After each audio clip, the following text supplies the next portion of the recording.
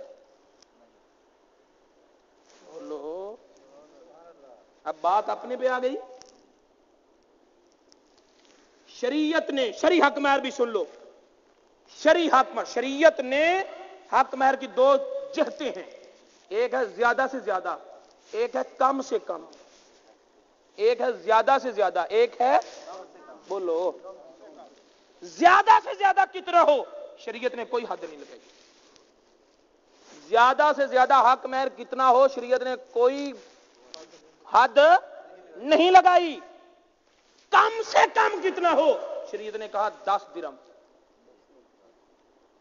کم سے کم کتنا ہو، 10 درہم۔ اور 10 درہم، درہم ہوتا ہے چاندی کا سکہ، 10 درہموں کا وزن کیا جائے تو 30.618 گرام بنتا ہے، کم و بیش 3 تولے۔ کوئی سنیار یہاں بیٹھا ہوگا، کم و بیش پورے 3 تولے نہیں ہوتے، کچھ کم ہوتے ہیں، 3 تولے۔ اور 1 تولہ چاندی کی قیمت کیا ہے، نہیں یاد؟ تو کم و بیش اندازہ کر لو کہ کم سے کم 3,500 سے کم حق مہر نہیں ہے شریعت۔ وہاں رکھ دے 500 لکھو، 500 لکھو، 1000 لکھو۔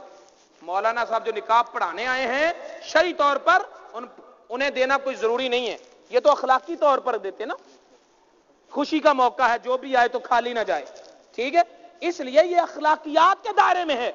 2000 نکاح درج کرنے والا، 2000 نکاح پڑھانے والا، اور یعنی سب سے نیچے رکھا اس کو جس نے اپنی زندگی قربان کر دی،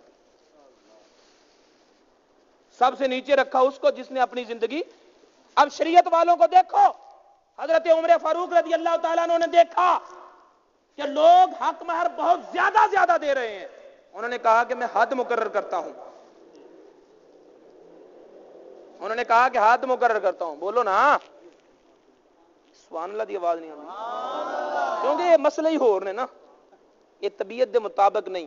لیکن میرے دوستو، ہم نے اس اپنے معاشرے سے اس برائی کو ختم کرنا ہے۔ ظلم کی بنیاد پر قائم ہونے والا معاشرہ تباہ ہوتا ہے، پہلے دن سے اس ظلم کی اینٹ کو ختم کرو۔ حضرت عمر فاروق رضی اللہ تعالی عنہ نے مسجد نبوی میں منبر رسول پر کھڑے ہو کر اعلان کیا کہ لوگ عورتوں کا حق مہر بہت زیادہ دیتے ہیں، اس لیے میں حد مقرر کرتا ہوں، اس سے زیادہ کوئی نہ دے، حد مقرر کرتا ہوں، اس سے زیادہ کوئی نہ دے۔ ایک عورت کھڑی ہوگی، کہنے لگی ہے عمر، جس حد کو خدا اور رسول نے نہیں مقرر کیا تو کیسے مقرر کرتا ہے؟ جس حد کو خدا اور رسول نے مقرر نہیں کیا تو کیوں مقرر کرتا ہے؟ فرمایا تیرے دعوے پر کوئی دلیل؟ تو عورت نے قرآن کی آیت پڑھی، وَآتَيْتُمْ مِنْ إِحْدَاهُنَّ قِنْطَارًا، اگر تم نے عورتوں کو حق مہر میں خزانے کا ڈھیر بھی دیا ہے، سونا نہیں، تولوں میں نہیں، اوقیے میں نہیں، کلو میں نہیں، فرمایا سونے کا ڈھیر بھی دیا ہے تو ان سے واپس نہ لو۔ ہم یہاں پر 1 تولہ 1.5 تولہ زیور ڈال دیتے ہیں، بعد میں قرضہ بہت چڑھ گیا ہے واپس دے دو، قرضہ اتاریں، خوشحال زندگی گزاریں گے۔ بھائی واہ، قرضہ اتارنے کے لیے تجھے اور کوئی نظر نہیں آ رہا؟ قرضہ جو تو نے لاکھوں لیا ہے، اس بیچاری پر کتنا لگایا ہے؟ اسے تو نے 1500 حق مار دیا تھا۔ قرضہ لیا ہے تو نے، وہ قرضہ لے کر کہاں خرچ کیا ہے؟ سمجھتے نہیں ہو؟ باجے والوں پر خرچ کیا، آتش بازی پہ خرچ کیا، لوگوں کو دوستانے میں اپنی ناک رکھنے کے لیے خرچ کیا، اور اپنی ناک ادھر بچا لی اور ادھر بیچاری کے ناک کی نتلی بھی اتار دی۔ یہ بالکل غیر اخلاقی حرکتیں ہیں جن کی وجہ سے ہماری ازدواجی زندگیاں خراب ہوتی ہیں۔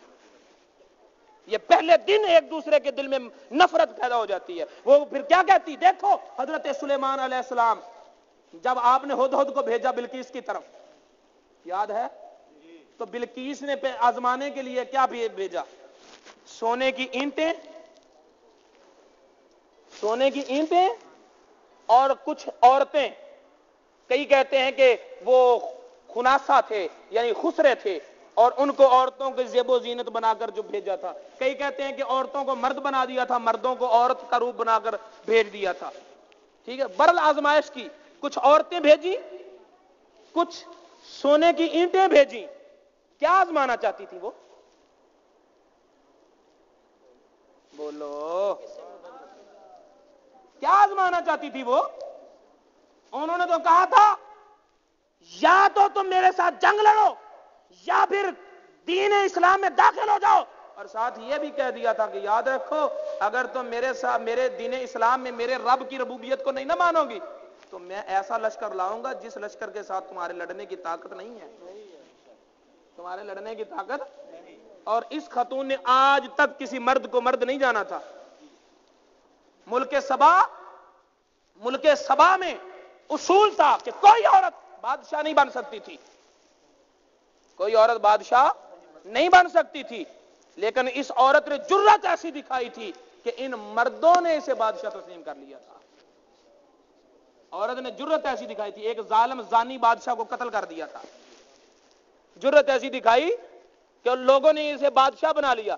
جب یہ پیغام لے کر آیا ہدہد, خط پڑا تو وہاں بھی نبوت کا فیض تھا, وہاں بھی نبوت کا, کیونکہ جب اٹھی تھی تو کیا کہہ رہی تھی؟ وہ تو سورج کی پوجا کرتی تھی. اٹھی تھی کہتی انی القی الی کتاب کریم, میری طرف عزت والا خط آیا ہے. خط کا آغاز کیا ہے؟ انہو من سلیمان وانہو بسم اللہ الرحمن الرحیم. بسم اللہ لکھا ہوا ہے, اللہ لکھا ہوا ہے, الرحمن لکھا ہوا ہے, الرحیم لکھا ہوا ہے. وہ تو اللہ کو مانتی نہیں, وہ تو رحمان کو جانتی نہیں, وہ تو رحیم کو پکارتی نہیں, وہ تو سورج کی پوجا کرتی ہے. وہ کیوں کہتی ہے کہ یہ خط عزت والا ہے؟ وہ کیوں کہتی ہے کہ یہ خط عزت والا ہے؟ ماننا پڑے گا کہ ہدہد نے وہ خط, نبوت کا خط رکھا تھا سینے پر, اتر گیا تھا دل میں. سوئی تھی مشرکہ تھی, اٹھی تھی مومنہ.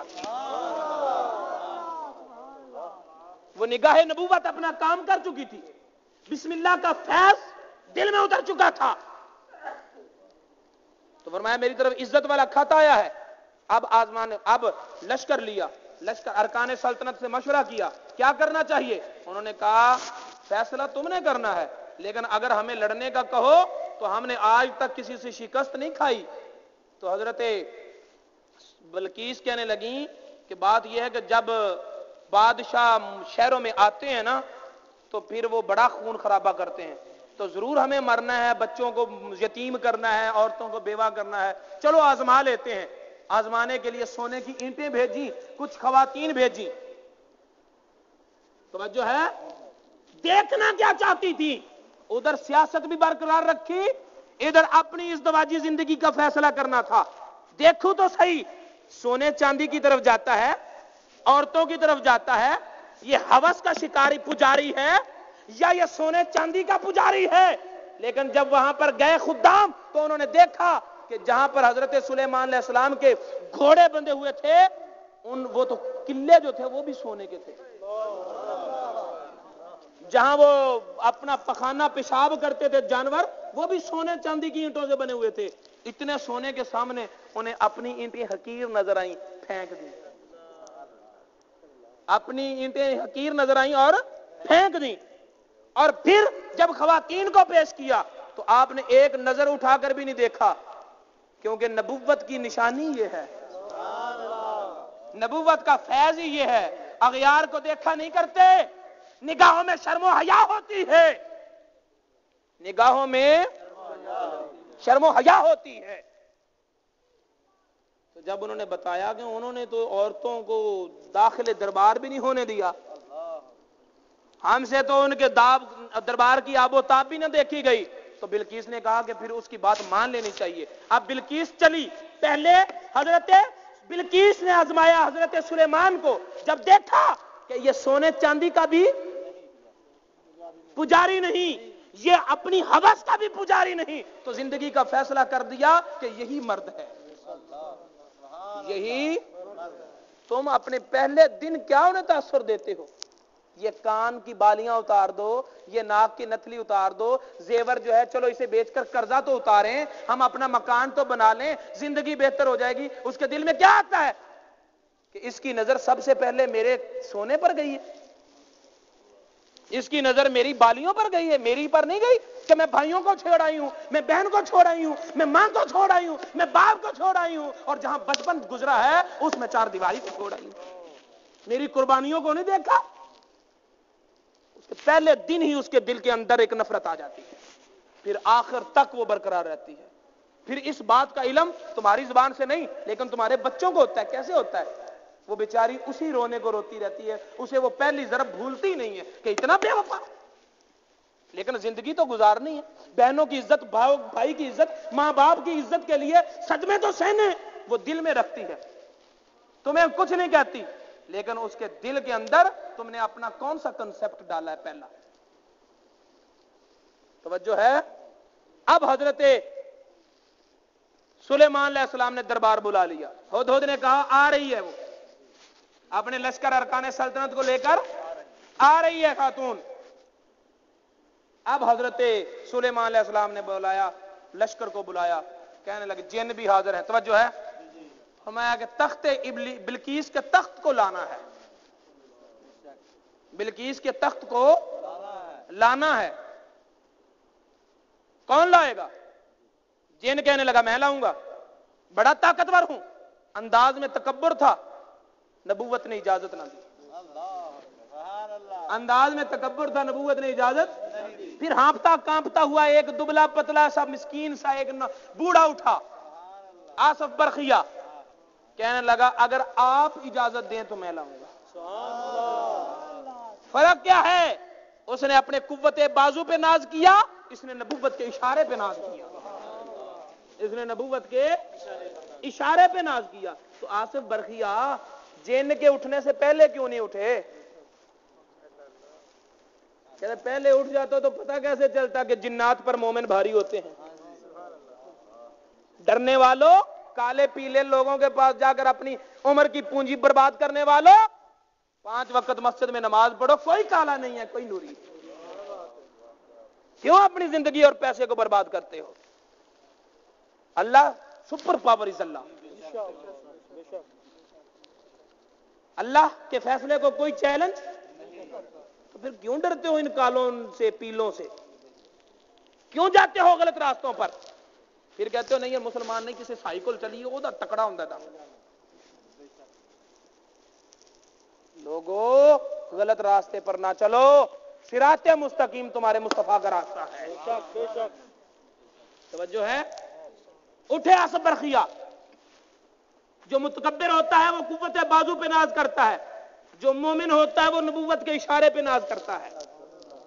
حضرت عبد القادر جیلانی رضی اللہ تعالیٰ عنہ کی صحبت میں بیٹھنے والا ایک دھوبی تھا، بڑا خوش مزاج تھا، سرکار بھی اس کی بات کو سن کر تبسم فرما دیتے تھے، اور وہ بھی سرکار کو ہنسانے کے لیے ہی آیا کرتا تھا۔ ایک دن حضرت شیخ سید عبد القادر جیلانی نے بڑا زوردار واز کیا اور آپ کی کرامات کا چرچا ہونے لگا، ذکر ہونے لگا، تو جلدی جلدی اٹھا نا محفل سے، سوٹی پکڑی، پتھر پہ رکھی اور کہنے لگا حضور کر دوں پار، کیونکہ وہ آتا ہی شیخ سید عبد القادر جیلانی غوث اعظم کو ہنسانے کے لیے تھا۔ جب دیکھتا کہ اب تھکے ہوئے ہیں، پڑھ کر عبادت کر کر کے تھکے ہوئے ہیں، تو آپ کو خوش کرنے کے لیے آتا تھا۔ سوٹی رکھی پتھر پہ، حضور کر دوں پار، سرکار نے فرمایا کر دے، اس نے سوٹی کو ضرب لگائی، وہ پتھر سے پار ہو گئی۔ جب وہ محفل سے اٹھا تو لوگ اس کے ہاتھ چومنے لگے، بڑا تو، ہم نے تو سمجھا دھوبی ہے، تو بڑا پہنچا ہوا ہے، تو نے تو بڑے کمال حاصل کر لیا، سوٹی کو پتھر سے پار کر دیا۔ کہا میرا کوئی کمال نہیں، میرا کوئی کمال نہیں ہے۔ پھر سوٹی پتھر سے کیسے پار ہوئی؟ کہتے جب میں نے سوٹی پتھر پہ رکھی تھی رک نہیں گئی تھی، میری تو اتنی طاقت ہے کہ رک گئی تھی۔ پھر میں نے غوث سے پوچھا حضور کر دوں پار، جب غوث نے کہا کر دے پار، میں نے سمجھ لیا اب ہوئی وہ میرے کرنے سے نہیں ہوئی، وہ تو غوث نے کہا کر دے پار، تو میں نے سمجھ لیا اب ہو ہی جانی ہے، اب ہو ہی جانی ہے۔ تو آصف برخیہ اٹھا، اٹھ کر کہنے لگا اگر آپ اجازت دیں پلک جھپکنے سے پہلے تو آپ نے اجازت دی. پتہ چلا کہ ظاہراً آصف برقیہ تھا لیکن حقیقتاً کام نبوت کی نگاہ کر رہی تھی, نبوت کی نگاہ کر رہی تھی. لیکن سوال میں یہاں یہ اٹھانا چاہتا ہوں کہ وہ تو سونے کی چند اینٹیں لے کر آئے اور گھوڑوں کی کھرلیاں دیکھ کر وہیں پر پھینک دیں. یار جن کے گھوڑے سونے کے کیلوں کے ساتھ بندھے ہوئے ہیں ان کو ہم یہ اتنا سونا دیں, یہ تو شرم ہے, یہ تو دربار سلیمانی کے خلاف ہے کہ اتنا حقیر نذرانہ دیں, تحفہ بھیجیں, پیش ہی نہیں کیا, پھینک دیا. اچھا جس دربار کے گھوڑوں کی یہ شان ہو اس دربار کو تخت پر بٹھانے کے لیے بلقیس کے تخت کی ضرورت کیا پڑی؟ اپنے تخت کم تھے جو ہواؤں میں اڑتے تھے, ہواؤں میں اڑنے والے تخت کم تھے, پرندے پروں سے اپنا تخت بنا دیتے, جنات کوہکاف سے اپنے تخت لے آتے. لیکن کہا نہیں, بلقیس کا تخت لاؤ اور جو اس میں تھوڑی کمیاں ہیں نا ذرا اس کمیوں کو دور کر کے جڑاؤ کر کے ہیرے جواہرات اور زیادہ لگا دو, اس ماحول سے میچ بھی ہو جائے اور جب وہ یہاں آئے تو اسے اجنبیت نہ محسوس ہو. جس ماحول کو چھوڑ کے آئی ہے کچھ تو وہ ماحول مل جائے,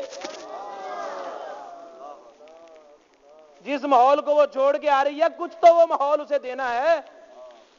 توجہ ہے؟ تب اس کا تخت منگوایا تھا, تب اس کا تخت بلوایا تھا. جب آیا تو پھر آپ نے فرمایا تخت پہچانتی ہو, تیرا تخت ایسا ہی ہے؟ فرماتی مجھے تو لگتا ہے کہ یہ وہی ہے. آپ نے پوچھا تخت آپ تمہارا تخت بھی ایسا ہے؟ تو کہنے لگی مجھے تو لگتا ہے کہ یہ وہی ہے. تم کہتے ہو ایسا ویسا نہیں, یہ ہے ہی وہی. آ گیا یہاں پر, آپ نے فراست کو آزمایا تھا یہ عقل مند کتنی ہے, عقل مند کتنی ہے. اور جب آنے لگی تو شیشے میں نیچے پانی چھوڑا, اوپر شیشہ لگا دیا اور شیشہ نظر نہیں آتا تھا, پانی چلتا ہوا نظر آتا تھا. پانچے اٹھا لیے, پانی سے جو گزرنا ہے. فرمایا پانچے کیوں اٹھائے؟ فرمایا پانی سے جو گزرنا ہے. فرمایا چلے آؤ, یہ تمہیں نہیں ڈبوئے گا, چلے آؤ تمہیں نہیں ڈبوئے گا. کیوں یہ کیوں کیا؟ دربار میں داخل کرنے سے پہلے دربار کے آداب سکھا دیے کہ بلقیس جسے پانی اور شیشے کا فرق نہیں وہ نبوت کو آزما کیوں رہی تھی. کبھی اینٹیں سونے کی بھیجی, کبھی عورتوں کو مرد بنا کر بھیجا, شیشے اور پانی کا فرق معلوم نہیں, نبوت کا امتحان لیتی ہو. یہ تو ایک درس دینا تھا, یہ تو ایک آداب سکھانے تھے. لیکن ہمارا نقطہ یہاں یہ ہے, موضوع یہ ہے کہ جس ماحول کو وہ چھوڑ کے آئی وہ ماحول دیا, جس ماحول کو وہ چھوڑ کے آئی وہ ماحول سما پیدا کیا. توجہ ہے؟ لہذا قرآن کی ان تذکار سے اپنی ازدواجی زندگی میں اصول اور رہنمائیاں لو, اپنی زندگی کو بہتر کرو. حضرت آدم علیہ السلام جب میلان ہوا تو فرمایا کہ آدم پہلے حق مہر تو ادا کرو. ٹھیک ہے, حق مہر تو ادا, تو حق مہر ادا کرو بھئی, حق مہر ادا کرو. مہر کا دیکھو یہ کون سا مقام ہے کہ اس کی محبتوں کی جتنی قربانیاں دی ہیں تم اس کا حق ادا کرنے لگے ہو, اور ان کی ساری محبت کی قربانیوں کی قیمت. اس عورت نے کہا کہ زیادہ سے زیادہ حق مہر کی تعین عمر فاروق, اللہ اور اس کے رسول نے نہیں کیا, تم کیوں کرتے ہو؟ تو حضرت عمر فاروق نے کہا عورت سچ کہہ رہی ہے, میں غلطی کرنے لگا تھا. اب یہاں بھی ایک بات ہے, وہ بات یہ ہے کہ حضرت عمر فاروق کو یہ حد لگانے کی ضرورت کیا پیش آئی؟ آپ نے کیوں سوچا کہ حد مقرر کر دے, کوئی اس سے زیادہ حق مہر نہ دے؟ کیوں سوچا, کیوں منبر پر یہ مسئلہ ڈسکس کیا؟ اس لیے کہ اس ماحول میں عورتوں کو زیادہ سے زیادہ حق مہر دینے کا رواج تھا. وہ دور کون سا ہے؟ صحابہ کا دور ہے. بولو, عمر فاروق جب خلیفہ تھے دور کس کا تھا؟ حضرت عمر فاروق کے نیچے حضرت عثمان غنی ہیں, حضرت مولا علی ہیں, حضرت عبداللہ بن زبیر ہیں, حضرت عبداللہ بن عمر ہیں, حضرت محمد بن ابو بکر ہیں, حضرت عبد الرحمن بن عوف ہیں, حضرت عبد الرحمن بن ابو بکر ہیں, جلیل القدر صحابہ کرام ہیں, تابعین ہیں, حضرت امام حسن ہیں, حضرت امام حسین.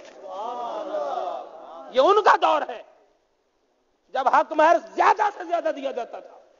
پتا چلا کہ صحابہ کے زمانے میں حق مہر, یہ نہیں کہا مولانا صاحب کم سے کم کیا ہوتا ہے, نہیں, وہاں پاکٹس دیکھی جاتی تھی میں زیادہ سے زیادہ کتنا دے سکتا ہوں. صحابہ کے نقشے قدم پر چلنا ہے تو صحابہ شرع یہ ہے, حق مہر شرع بولو یہ ہے. مولوی صاحب ساڈے خرچے ودان لگ پے, خرچے نہیں ودان لگ پے, جو ناجائز کرتے ہو انہیں کلوز کرو, جو شیطانی رسمیں ہیں انہیں کلوز کرو. جہاں قرآن اور حدیث نے خرچ کرنے کا کہا ہے, حق مہر پر جتنا خرچ کرو گے ایک ایک جرم پہ ثواب ملے گا. دعوت ولیمہ پر جتنا خرچ کرو گے ایک ایک روپے پر ثواب ملے گا. اور ان دو جگہوں کے علاوہ جہاں بھی خرچ کرو گے کچھ اجر نہیں ملے گا, کیونکہ شریعت نے صرف دو جگہیں بتائی ہیں تمہیں. آدم علیہ السلام متوجہ ہوئے, اللہ نے کہا پہلے حق مہر, پہلے حق مہر. یا اللہ حق مہر کیا دوں؟ ابھی سونا چاندی تو نہیں بنا, ابھی روپے پیسہ تو نہیں ہے, ابھی یہ زیورات, یہ تو جنت کا ماحول ہے. تو اللہ تعالیٰ نے فرمایا, توجہ, میں اس بات پر گفتگو کو کلوز کر رہا ہوں. اللہ تعالیٰ نے فرمایا آدم میرے نبی پر درود.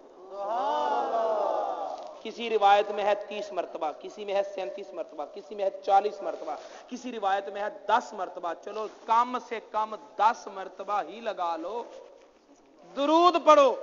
میں سوال یہ اٹھاتا ہوں, درود پڑھا آدم علیہ السلام نے, پڑھا کس پر؟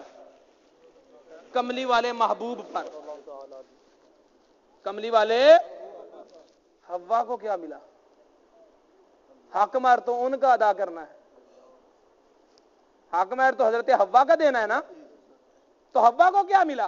حق مہر تو ان کا دینا تھا. پڑھا آدم علیہ السلام نے, جن پر پڑھا وہ اللہ کا محبوب ہے. درمیان میں حوا علیہ السلام کو کیا ملا؟ ماننا پڑے گا کہ پڑھے ہوئے درود کا ثواب حضرت حوا کو دیا گیا تھا.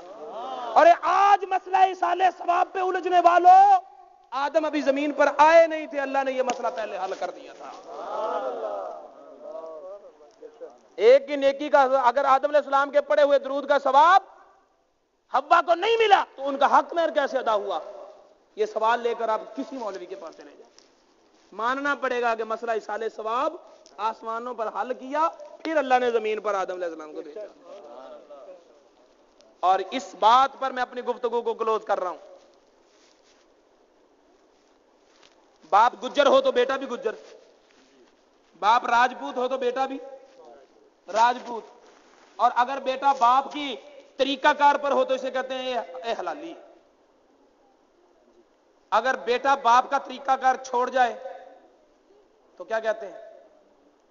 ہوتا نہیں حرام کا, لیکن کہتے ہیں کہ یار اس نے باپ کا طریقہ کار چھوڑ دیا. حلال زیادہ حرام زیادہ یہ فتویٰ یہ بحث یہ الگ ہے, لیکن ہمارے معاشرے ہمارے عرف کی بات ہے کہ بیٹا باپ کے طریقے پر چلے حلالی ہے. مثال دیتے ہیں, اے پتر حلال دے. اگر بیٹا باپ کا طریقہ کار چھوڑ دے تو کیا کہتے ہیں؟ احرام.